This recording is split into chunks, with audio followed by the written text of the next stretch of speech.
వేగోల్డ్ trusted gold buyers మీరు తాకట్టు పెట్టిన బంగారాన్ని విడిపించి ఈ రోజు ఉన్న మార్కెట్ ధరకు కొనబడను. రాష్ట్రంలో ఒక విచిత్రమైనటువంటి కేసు, మరి కేంద్ర సహాయక శాఖ మంత్రి కొడుకు యొక్క కేసు 7 రోజులుగా నాన్స్తూ వస్తుంది. ఇప్పటికే దానిపైన సిట్ విచారణ కూడా నడుస్తుంది. కానీ ఇక్కడ ప్రత్యేకంగా 7 రోజుల నుంచి ఆ బండి సంజయ్కి సంబంధించి సాయి భగీరథ్ అనే వ్యక్తి ఇప్పటికీ పోలీసులకు చిక్కట్లేదు.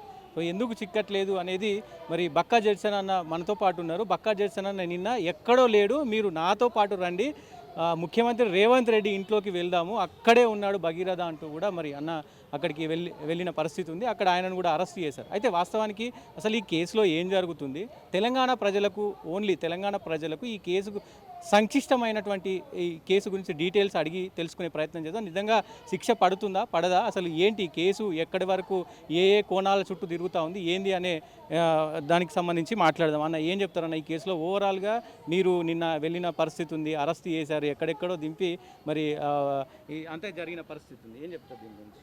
ఒకటి, తెలంగాణలో అందరూ ఆడవాళ్ళు, కొడుకులు, బిడ్డోళ్ళు అందరూ ఒకటి పెట్టుకుంటారు, సాయి భగీరథ అనే పేరుగా మనం పెట్టుకోవద్దని. సాయి భగీరథ అంటే ఒక దుర్యోధనుడు, సాయి భగీరథ అనే పేరు ఒక రావణాసుడు.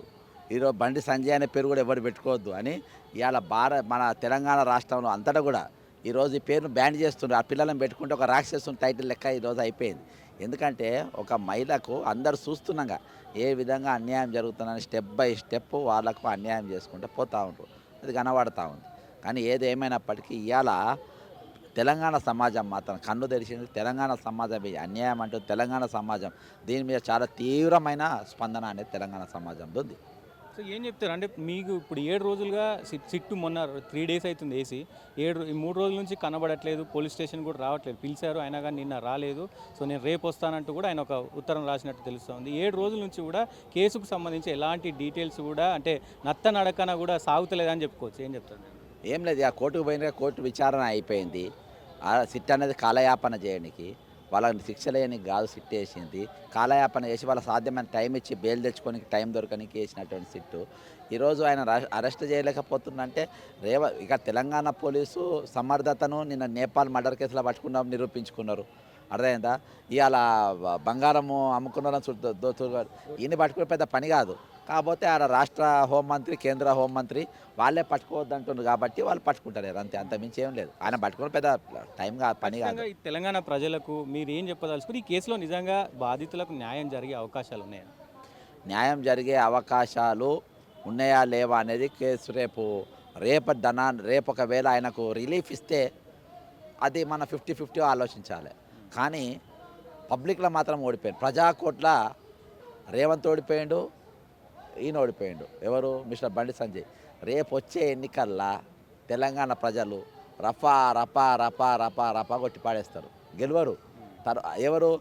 ఈ అమ్మాయికి ప్రచారం చేసి ఈ అమ్మాయి రేపు ఎన్నికల బారిన దిగితే ఆమె చేతులనే ఓడిపోతుంది. సో ప్రధానంగా మీరు ఒక కేసు అంటే డీటెయిల్స్ ఉంటేనే వెళ్తారు, ఏ కేసు హ్యాండిల్ చేయాలన్నా దానికి సంబంధించి అన్ని ఆధారాలు ఉంటేనే మీరు దానికి ఎంటర్ అయ్యే పరిస్థితి ఉంటుంది. ఈ కేసులో మీ దగ్గర ఉన్నటువంటి కీలక ఆధారాలు ఏంటి? ప్రధానంగా ఇప్పుడు నిన్న కవిత మాట్లాడుతూ కూడా పెద్ద స్పందించని పరిస్థితి కనబడుతుంది, ఎట్లా చూడొచ్చు అంటారు? ఇక కవిత అంటే ఆమె పెద్ద లీడరు, ఆమె గురించి మాట్లాడినా మళ్ళీ తిహారీ జైలుకు పోవాలి. కానీ అయితే ఇవాళ ఆమెకు అది కంప్లైంట్ పోస్కో కింద కేసు తీసుకుంటుంటేనే 101% అన్ని డాక్యుమెంట్స్ ఉంటేనే కేసు ఎఫ్ఐఆర్ అవుతుంది, లేకుంటే కాదు. ఇది నిష్పక్షపాతంగా గిన దర్యాప్తు జరిగితే 20 ఏళ్ళు బండి సంజయ్ కొడుకు శిక్ష పక్క, అమ్మాయి వచ్చి కేట శిక్ష పక్క, అలా తప్పించుకోలేరు. కానీ వచ్చే రోజుల్లో పాలన జరుగుతుంది. నా సొంటోడే చట్టసభలో రావచ్చు, రేపు బండి సంజయ్ ప్లేస్లో నా సొంటోడే రావచ్చు. సినిమా ఎట్లుంటుంది తెలుసా? మళ్ళీ మామూలుగా ఉంటుంది సినిమా. ఇలా సపోర్ట్ చేసేటోడు అందరి సినిమా ఒక రేంజ్లో పోతుంది, వేరే పిక్చర్ ఉంటుంది. ఒకవేళ వాడ సొంటోడే ఉన్నాడు అనుకో, దానికి వేరే తిరుగుతుంది. అట్లా ఏం చెప్తారు మీరు? రేవంత్ రెడ్డి మీద ఆయన వచ్చినప్పటి నుంచి కూడా పెద్ద ఎత్తున పోరాటం చేస్తూ ఉన్నారు. ఆయన చేస్తున్నటువంటి అన్యాయాల మీద ఫోర్త్ సిటీ కావచ్చు, కొన్ని బిజినెస్లు కావచ్చు, రియల్ ఎస్టేట్కి సంబంధించి కావచ్చు, అన్ని విషయాలపైన ముందుకెళ్తూ ఉన్నారు. కానీ ఎందుకు పెద్దగా ఇటు ప్రభుత్వం కానీ, ఇటు లా అండ్ ఆర్డర్ కానీ, కోర్టులు కానీ ఎందుకు పెద్దగా స్పందిస్తలేవు? ప్రజలు కూడా మరి ఎందుకు దానిపైన దృష్టి పెట్టలేకపోతున్నారు? అవన్నీ కూడా దొంగతనం చేయడానికి, అవన్నీ కూడా ఇది చేయడానికి దీనిపైన గతంలో పోరాటం చేసిన, ప్రస్తుతం సబ్జెక్ట్ డైవర్ట్ కావద్దు, మనము ఒక అమ్మాయికి అన్యాయం జరిగింది, దానిపైనే మన దృష్టి ఉంచుదాం. కొన్ని రోజుల మాత్రం పోరాటం మాత్రం దాని మీదనే మనం చేద్దాం.